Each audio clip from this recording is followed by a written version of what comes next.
Breaking tonight, less than 48 hours until the one-on-one matchup America's been waiting for. Hello and welcome to Justice. I'm Judge Jeanine Pirro. Thanks for being with us tonight. A preview of the first presidential debate throughout the hour, but first, my opening statement.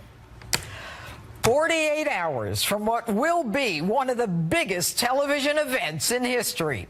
The first presidential debate between Hillary Clinton and Donald Trump.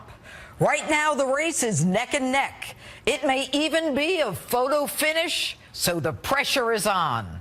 My advice to the candidates. Donald, it's real simple. You're new at this, but if you are yourself, you will obliterate her like you did those 16 others on those Republican primary debate stages. Now, your opponent cannot handle the truth. She can't handle a direct question, nor is she able to give a direct response. Do not let her do the Washington two-step. Stay on offense without being offensive. And do not let the fact that she's a female stop you from going after her. She wants to be the leader of the free world. Gender is irrelevant. Make her prove that she's up to it, both mentally, physically, and historically. Make her tell the truth. If the moderator lets her interrupt you, you do the same. If she misrepresents the facts, which she is sure to do, interrupt her and hold her feet to the fire. Make her outline what exactly she's done for us and our pocketbooks, as opposed to hers. And how is it that she's worth hundreds of millions of dollars without a business, a product, or even a website? What case can she make for herself? And what has she done for the American people in the last 30 years? Now, Donald, we don't expect you to know everything. You're not a politician. And that's what we like about you. We honestly don't give a damn if you don't know who the Prime Minister of Uzbekistan is. Neither do we. And that's not what brought us here tonight. It's your ideas, it's your beliefs, it's your passion, it's the nationalism, it's the American dream that you make us believe is possible for us again. It's we Americans who you remind us are the ones who need to be the dreamers. Now, you're a smart man, Donald. This is the time to be presidential. No smirks, no faces. Be the man that I've known for decades, the one who's always working, who never gives up, who loves the American worker, is kind to whomever approaches him, who walks down the street long before he ran for office, willing to shake the hands of a hard hat, a police officer, or a simple tourist. The man who raised 3 of the most incredible adult children that I have ever had the privilege to watch grow. And to you, Hillary. Now, I know you're practicing in front of that mirror with your note cards asking, mirror, mirror on the wall, which Hillary will be the most electable of them all? I have an idea, Hillary. How about you be yourself? Cold, calculating, imperialistic, willing to lie, willing to rope off the press so you don't have to answer their questions. How dare they demand answers from a woman of your stature? And while you're at it, maybe you can explain calling millions of Americans who want only to be safe and provide for their families deplorables. That's right, deplorables. While you came to be a Department of Justice and an FBI untouchable. And Hillary, don't shy away from talking about your record, the state of the world in chaos with you in charge of foreign policy, unless, of course, you don't want to. And I wouldn't blame you. Maybe you can say you just short-circuited, or that brain clot has obliterated that memory, too. And that's my open. Tell me what you think on my Facebook page or Twitter, #Judge Jeanine. So, what can we all expect on Monday night? Could we see a moment as memorable as this one? I will not make age an issue of this campaign. I am not going to exploit, for political purposes, my opponent's youth and inexperience.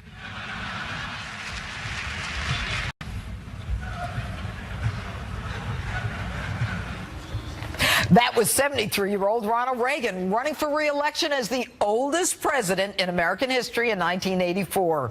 The joke Reagan used to address critics about his age that night went down as one of the most famous moments in presidential debate history and reminded Americans what they loved about their president. My next guest is actually the man who ran that historic campaign, a man who knows a thing or two about presidential debates, veteran Republican strategist, chairman of the Great American PAC, a Trump super PAC, and Fox News political analyst, Ed Rollins. Ed, I got to tell you, that is one of the most infamous, memorable lines in politics. Well, Ronald Reagan had a great core of beliefs, and he also had a great ability to deliver lines, and he kind of in his head always practiced lines. He used to write things down. He was a writer. You know, he basically was a better speechwriter than most of the speechwriters, and someone like Peggy Noonan, who we both know, will tell you that everything he touched, he made better. The key thing here, I think, is historically presidents don't do well in the debates because no one speaks harshly to them. They're sort of set on a pedestal. So he stumbled through the first debate. He came back the second debate that had that memorable line and basically knocked it out of the ballpark and won a great re-election. You know what's interesting about this? From the beginning, there were those, including myself, who likened Donald Trump to Ronald Reagan. I mean, there's a certain charisma to them. There is also this certain television prowess that each of them has, the control of the stage, the camera. She doesn't have that. Well, she not only doesn't have that. I mean, I think if you gave a great opening there, and obviously that much of that would be perfect for him to give. The thing I think he has to do is not worry about her. This is about him. He had 14 years on television. He was a big superstar on television. It wasn't the celebrities, it wasn't the apprentices. It was him. Every week, a majority of Americans who watch television, or at least the most Americans, turned on his show, his #1 show for a long time. So he can stand on that stage and basically talk about why he wants to lead this country. What I would argue is that I've worked for 3 presidents. I've worked in 2 White Houses. A president makes decisions. Every single day, a president has 3 or 4 decisions he has to make, and they're in conflict. Transportation wants something, state wants something else. So all the options there's no easy answers. So a president every day has to sit there and make 3 or 4 very tough decisions. So a lot of work goes into it. A lot of arguments take place. He can make decisions. He's lived in an environment in which he's made decisions, tough decisions, for 30 years. I don't think anyone really has a question about that. What I am wondering is how you handle a woman who will talk nonstop, who will filibuster, who will interrupt you. We saw that with the Bernie Sanders debates, and who doesn't answer a question. You just move on. You do your own story. What I would say about after saying how I can make decisions, she can't. Let's look at the decisions that she made. She talked in her campaign last time about the red phone. Who do you want to answer the phone at 3 o'clock in the morning? Well, 3 o'clock in the morning, the phone did ring. It was Benghazi, and it was our American ambassador and our people who wanted to be rescued.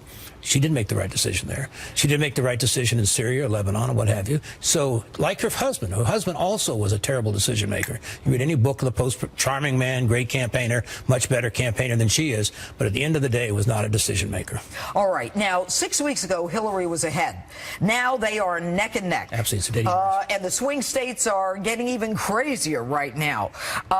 Does she dance or does she attack him? Oh, I think she attacks him. I think she's wanted this game. She's a substantive woman, and she basically has a lot of policy thought. And you know, she'd be a good policy wonk to have on a staff committee somewhere, but she's not a leader. And so what does she do? Keep calling him names? Well, I don't think names will be so much the substance, or she'll try and pinpoint things that he said or not said and try and make cases out of that. And he just needs to brush it aside and keep moving forward. He needs to know what he's going to say, and he's going to have confidence and not get dragged into her argument. What's happened in the difference in the campaign is right after the convention, for a couple months, Trump stumbled. And it was about him. Now it's about her, and you got to keep it about her. And what should his tone be? Should it be sincere? Should it be indignation? There's a word that we always use. You need to be presidential, and presidents don't yell and scream at other people, at least not in public. He basically, like you have very great confidence, and he does have confidence, and he needs to project that confidence. And for her, from her perspective, she needs to show that he's unfit. How's she going to try to get under her skin? Well, she's going to do exactly that. I mean, this stupid thing on the bringing Mark Cuban to the debate. I mean, you made it into World Federated Wrestling. It's and they've countered with the Jennifer Flowers. Did you see she tweeted she's ready? Right, she's going to show up. Right. You know, at the end of the day, this doesn't need to be a clown act. This needs to be a very serious debate, and there's two very serious people on the stage. And if you have 80 million is the most who's ever watched it. That was the first Carter 1980 Carter-Reagan debate. I think this will be 90, maybe even 100, which would be gigantic. Probably 10 million people are going to switch their vote or make a vote in this election. That's the difference. So historically, people say debates don't matter. This one matters. Because it is so close and that middle ground matters. It is so close, and there's a lot of people have not made up their mind, and the sale has not been made by either candidate. So this is the chance to make the sale. All right, Ed Rollins, it's really an honor to have you here on this subject tonight. Thank you very much. All right. And earlier, I spoke with former GOP presidential candidate Dr. Ben Carson about the first presidential debate. Take a look. Dr. Carson, thanks so much for being with us. Now, you know better than anyone what it's like to be on that debate stage with Donald J. Trump. And Monday night will be probably the most watched political event in history. So, as a man who was on that stage with Trump, what's it like? Actually, it's fun. It's fun being on the stage with him because he's entertaining, and you never quite know what's going to come out of his mouth. But what you do know is that what he says is what he believes. And I think that's probably one of the most refreshing things about him. You know, he does not talk about stuff that people say, you got to say this, if he doesn't believe in it. And, you know, before the debate, let me ask you this. Before the debate, when all of you were together, I mean, did you chit-chat among yourselves? Or, you know, was it war and you're my enemy and I'm going to go out and destroy you? No, everybody was extremely cordial and friendly with each other when we were off stage. There was no question about that. Do you expect that that's the case, that that'll be the case with Hillary and Donald? No, I don't think so, because things have changed. And, you know, he remembers, you know, people who are nice to him, people who are not nice to him, and really doesn't do a lot of pretending on that stage. What do you expect to see from Donald in that first debate? I think he's going to be laser focused on the issues. He is extraordinarily cognizant of the fact that there's going to be an attempt to irritate him, to get under his skin and to get him off track. Because if they can make it about Donald Trump versus the issues, which they don't have a chance when it comes to the issues, that's what they're going to do. He knows that. Everybody's told him that, but also he is a smart individual. And he's able to figure that out for himself. He knows what they're trying to do. Well, you know, you mentioned it yourself. I mean, with Donald Trump, it certainly was entertaining, and he beat out 16 other candidates based on the fact that he knows television, he's entertaining, and he was likable. I mean, people liked him and people related to him. But Hillary Clinton, it seems to me, is going to be someone who will, you know, try to make herself the more knowledgeable person and try, I'm sure, to, you know, kind of make him, you know, not know the name of a country or a prime minister or something like that. And there's no question that he is not as well versed in some names and issues the way she is. How is he going to handle that? Well, you know, he'll simply say, you know, I know that you've been Secretary of State. I know you've been a United States Senator. I know you've been the First Lady, and are familiar with a lot of the details that people who have not had those positions would not have. But bear in mind, I have access to some of the most brilliant people on the face of the earth, and they're willing to work diligently to help make America great again. So, that's all he has to say. I mean, you know, he knows. And the fact is that he is out talking to tens of thousands of people while she's on lockdown for the day, in the days before the debate. So, I mean, I know that what candidates do is they go in and they study their cards and they look in the mirror and they practice, you know, how they're going to answer, how they look, how, you know, when they're going to hit the zinger, what works and what doesn't work. Does Hillary really know what what's coming at her with Donald Trump? Does anyone know? Hillary doesn't know, that's for sure, because you know, he's not going to be your traditional candidate in the sense of the moderator may say something and want to move on. He'll say, excuse me, I don't think we're quite finished with this yet, because the question has not been answered. And she's not used to that. So it'll be very interesting to see how she reacts to that. You know, there are a lot of people, Doctor, who are talking about the difference in the sexes of male, female. Do you think that people are that sensitive to it, or do you think that people will look beyond that, given that they're looking for a powerful person in the commander-in-chief, irrespective of the gender? I think a lot of people will look at the gender thing. To them, it's a big deal. But the fact of the matter is, a lot of people, and particularly women, do not find Hillary Clinton to be an attractive candidate just because she's a woman. They look at things much more important than that, like the well-being of the country, about the future of their children. Donald Trump, over the years, has dealt, you know, multiple times with women at every level. And bear in mind, when it wasn't popular to have women in executive positions, he was pushing that. You know, he has been on the forefront in so many of these areas. I wish people knew. You know, look at the tape of Jesse Jackson several years ago praising him for the incredible impact that he's had on the African-American community in terms of jobs. You know, these are things you just don't get a chance to hear about. All right. Well, this is a debate we'll be looking forward to.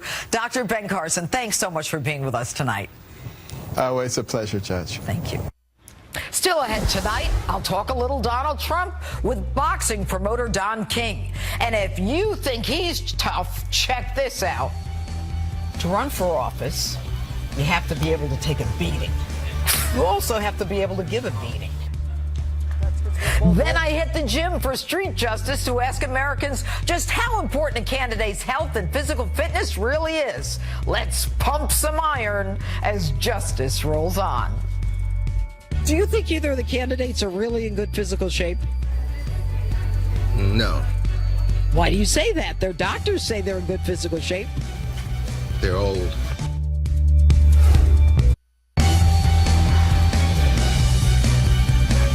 A huge week ahead in the battle for the White House. The first pivotal presidential debate that could change everything is less than 48 hours away. So let's get right to it with my political panel, Republican strategist and Fox News contributor Tony Saigan, Democratic strategist and principal at the Dewey Square Group, Marianne Marsh. Okay, guys, Marianne, now, Hillary Clinton has spent the last few months calling Donald Trump names. He's a racist. He's a homophobe. He's a misogynist. He's a xenophobe. He's a hemophobe. He's everything. He's everything but a hemophiliac. Now, is she going to talk policy, or is she going to keep calling him names?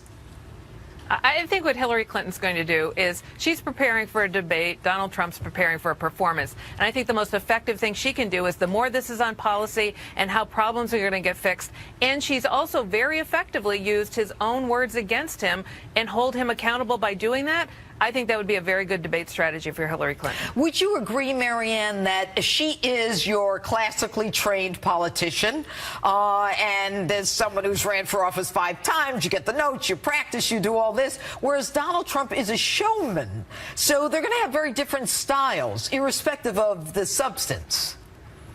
Well, I think their styles are very different, but I don't know any successful politician, and especially any woman, who doesn't prepare and do their homework, okay? And that's what Hillary Clinton's comfortable doing. Donald Trump is preparing, I think, much more than his campaign's letting on. I think they're trying to manage expectations there, but he's preparing more for a performance. And I think the more this debate is a performance than a debate, the better for Donald Trump. If this is more about a debate, a real debate, with problems and policies and things you have to be held accountable for, the better for Hillary Clinton. Go ahead, Tony. Judge, we all know that presidential debates are largely performances since the first real one that's ever been covered, the Nixon-Kennedy debate in 1960. People, Nixon came across smarter, more knowledgeable, but Kennedy came across better and really came through the camera. Debates are not judged by this Harvard, Oxford-style point system by which you get the most points depending on how many great things you say. They are moments that really get to move people and reveal a part of your personality. And with Donald Trump, I think you've seen him him actually preparing in plain sight. Up until now, since especially the last few weeks, he's been going city by city across America, making major policy speeches, immigration in Phoenix, race relations in Detroit, economic speeches in both Detroit and New York, Youngstown, ISIS, Pittsburgh, energy, and Philadelphia military readiness. You can't deny, Marianne, the fact that from the Nixon-Kennedy debate, that appearances matter, and appearances in terms of friendliness, likability. I mean, Americans want someone who's got kind of a sense of humor, who's likable, who's one of the guys, one of the gals, whatever. Sure. No question about it. I mean, look, voters have to know and like you before they believe and trust you. But both of these candidates have high unfavorability ratings. So they have to connect with the voters. But here's what's different about this debate in particular. There's a very small slice of voters left. This isn't about pumping up the Trump supporters and pumping up the Clinton supporters. It's that small slice of undecided white college-educated women voters we have been talking about. It's about persuading them to move them one way or the other in this debate. And that's what this one's going to do. And last point on this. This debate lasts 13 days. This will define the 13 days after this debate. You hit that second debate, there's only 30 days left in this campaign. So that's going to tell us a lot right there. Well, look, go ahead, Tony. Judge, look, this debate's not happening in a vacuum. Hillary Clinton's had the worst month of her entire campaign. She has to, the burden is on her to change the trajectory of this race, to Marianne's point. Given the fact that she is in such a mess right now, doesn't she need to deliver a knockout punch? And that's the exact point. And in doing so, she also risks and exposes herself to also maybe having an appearance that blows back on her as well. Look, Marianne is corroborating what I've been hearing from Democrats all week. They hate the state of the race right now. They think that she's focused on demonizing Donald Trump. That's not working. They think she has better ideas. They want her to talk about that. But that's not how she's going to be able to knock out Donald Trump. I can't imagine she's going to do that. Is she, Marianne? No, I mean, the fact is, Hillary Clinton still has a stubborn lead in this race. It is a very competitive race. It is within the margin of error race. But very right. But remember this, Judge. President Obama beat Mitt Romney by 3.9%. That translated into a 323 electoral vote count. There are no big wins anymore. Okay, so this is going to be a very narrow, small margin win. And I think what you have to look at in that debate in Monday night, there's no knockout punch. There are moments and there are impressions left, but what really matters is those final undecided voters. Where do they shift? How many of them shift? Marianne, though, wouldn't you agree that since there are such low expectations of Donald Trump, partly due to the fact that Hillary has called him every name in the book, if the guy comes across as half normal, people might like him? Well, his campaign is certainly working hard to keep those expectations low, and the media has certainly helped him. And Hillary Clinton, on the other side, is working really hard to make sure he's not graded against the curve. So that's the expectations game, by both campaigns. I think the expectations are going to be determined by those last final voters who have not yet made up their mind. You heard Ed Rollins at the top of your show. About 10 million voters may change their mind. I think that's a little high, but that's what you got to watch. Tony? But even if that number's lower, Judge, that still is a major impact. And you've seen Donald Trump now pull ahead in states like Nevada, North Carolina, Ohio, now even in Florida. Hillary Clinton has a major enthusiasm problem. Yeah, the momentum is with Donald. Exactly right. So to think that really you're only talking to the independents, Marianne, which I traditionally will accept is the norm in these types of debates, I think misses the point with this one. There is an enthusiasm gap on her side, particularly with the Obama coalition, particularly with millennials, African-American millennials in particular. She is going to need to do something to motivate her own base at this debate. Why are you shaking your head, Marianne? Because, as Tony knows, every election's about math. And today, Hillary Clinton would win without Florida, without Ohio, without Nevada, and without Iowa. Yeah, but so you have to keep that in mind. But that's a precarious formula. No, it's You're not. Right. She wins with. You're right. No, she wins with 272 that way. Okay, 272. But let's suggest that perhaps this debate moves in Donald Trump's favor. But the there are states like Pennsylvania and Michigan. But Marianne, the momentum is going in Donald's direction. That's what's got to be uncomfortable for them. Well, I think we all talked about this, and we talked about it before, that once the conventions got over, I fully expected this race to go back to where it was before the convention. And that's exactly where we are. Now, make no mistake about it, the next 45 days is very important. The debate Monday night will be watched more than anybody, and have watched any debate. So I think there'll be an outsized influence, but again, it only matters not how the Trump people feel or the Clinton people feel, it's how those last college-educated white women voters feel. That we already said. Tony, what does he call her? Judge, I think Donald Trump, to your exact point, has to remain presidential, has to pass. What does he call his opponent?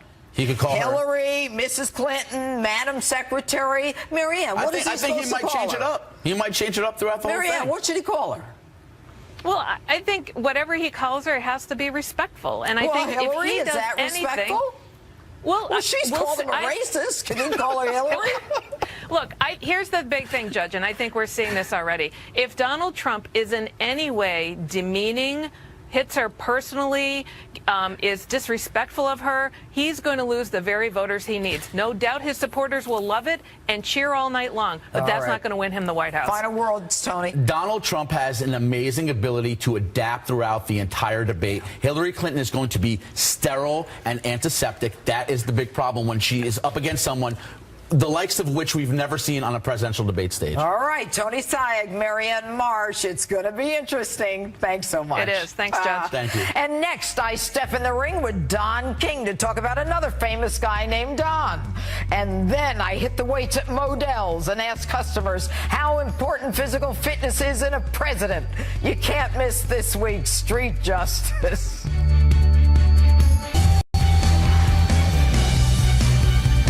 Hillary Clinton does not have the market cornered on celebrity supporters. Joining me now is legendary boxing promoter and Trump supporter, Don King. Good evening, Don. Judge, I want you to know that injustice anywhere is a threat to justice everywhere. And you are justice, and I'm just honored to be on your show. Well, I am just honored to have you on. But first question, what happened to your hair? What'd you do with all of it?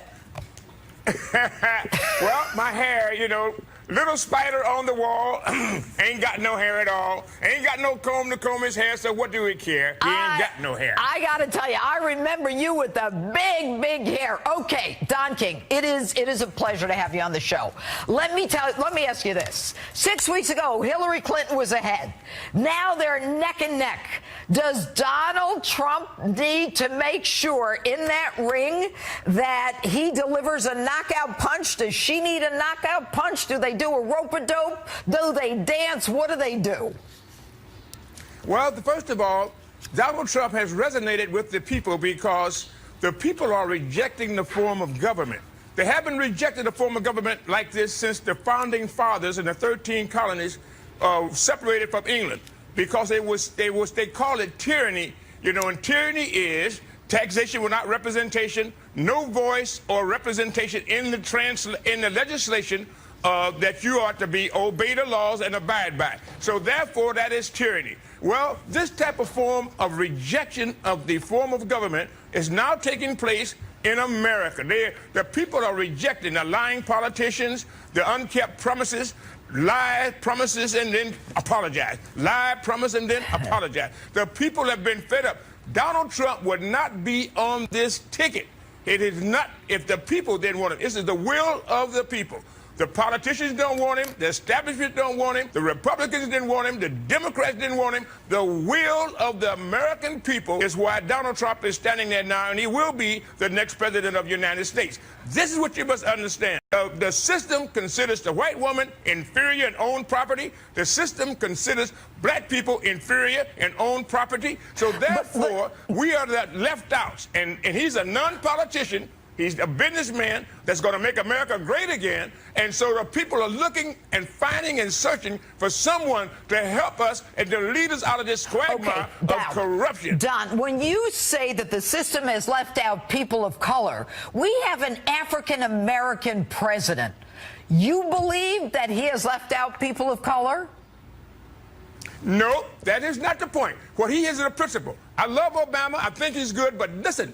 Let me tell you what, when they say keep you in your place, the government shut down on Obama, rather than give him the respect, they reduced his term from 8 years to 7 years. They wouldn't even hear his nomination for the Supreme Court. They could have heard it. They had enough people in that, a Republican, that could have rejected it. They didn't give him that courtesy. Then the representatives came up. Why are race relations so bad in this country right now?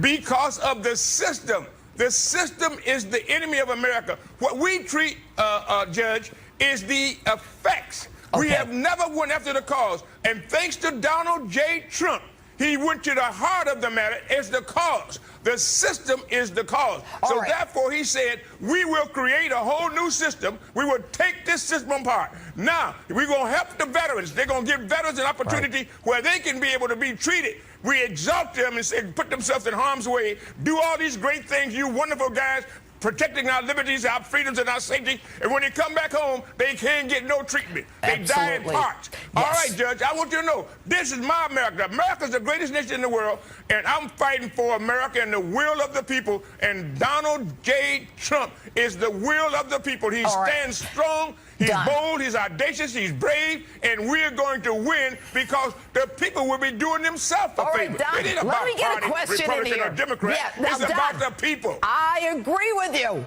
Now, how long have you known Donald Trump?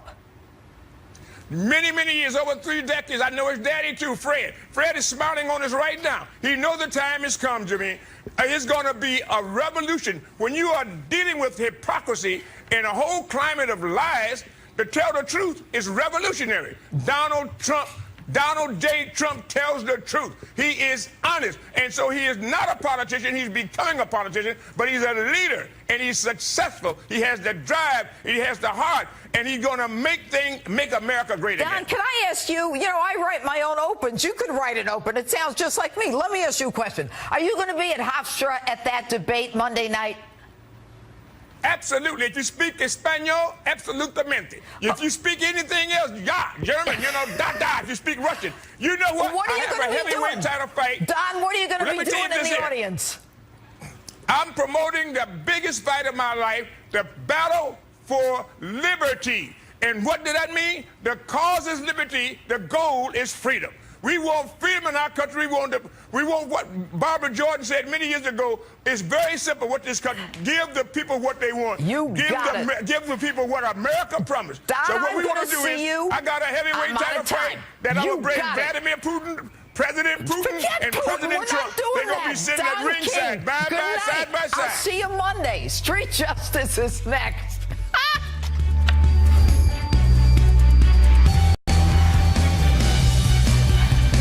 For a few weeks now, we've heard a lot about the health of the presidential candidates, their stamina, their age. So, for this week's Street Justice, we decided to ask some health-conscious Americans how important physical fitness is for a president. And Modell's Sporting Goods was kind enough to host us. Take a look. I'm at Modell's Sporting Goods, and I am practicing because I think it's important that any commander-in-chief needs to be in great physical shape. Do you think it's important for the commander-in-chief to be in good physical shape? Absolutely. Do you think either of the candidates are really in good physical shape? No. Why do you say that? Their doctors say they're in good physical shape. They're old. Here I am with the neoprene weights, and I somehow think that our president had these. It's not normally what I work out with. To be commander-in-chief, you have to be able to lift the big ones. Do you think, how tall are you? I hate it when these people are so much taller. Do you think it's important for the commander-in-chief to be in good physical shape? No. What if we don't know if they're in good physical shape? Then we have a problem. This is also known as the Washington two-step. You say one thing and you do another. Do you think age has anything to do with it? No. That's because we're both older, right? And this is known as the Washington kettlebell, where you knock your opponent out and hopefully they still stay alive, you don't kill them. They're old and they just sit on their fat hindies and don't do anything. No, that's not true. We've been watching them. They're running around like crazy. I mean, she falls now and then, but he's running around. Did she pass out? She did. I think she slipped and fell. She didn't. Oh, I didn't see it. I don't know. Does her age bother you at all? No, anybody older can be in shape. Do you think age has anything to do with their ability to be commander-in-chief? No. How old are you? I'm 19. Well, therein lies the rub. Good luck to you. Thank You know what? Good luck to you. You're in a great place. You're working in a great store. Models. Gotta go to Mo's. Gotta go to Mo's. Gotta go to Models. Yeah. You work out a lot, I can see. I don't work out at all. Sad. How come you And- look like and that? You gonna vote? Yes, I have no choice. I have to vote. We have to vote. Good for her. I love it. Woman power. Who's that? This is the Punisher. The Punisher. Oh, who should we be punishing? Trump. If Hillary and Donald get in a ring, who wins? Hillary. I think Trump. Hillary. Knockout.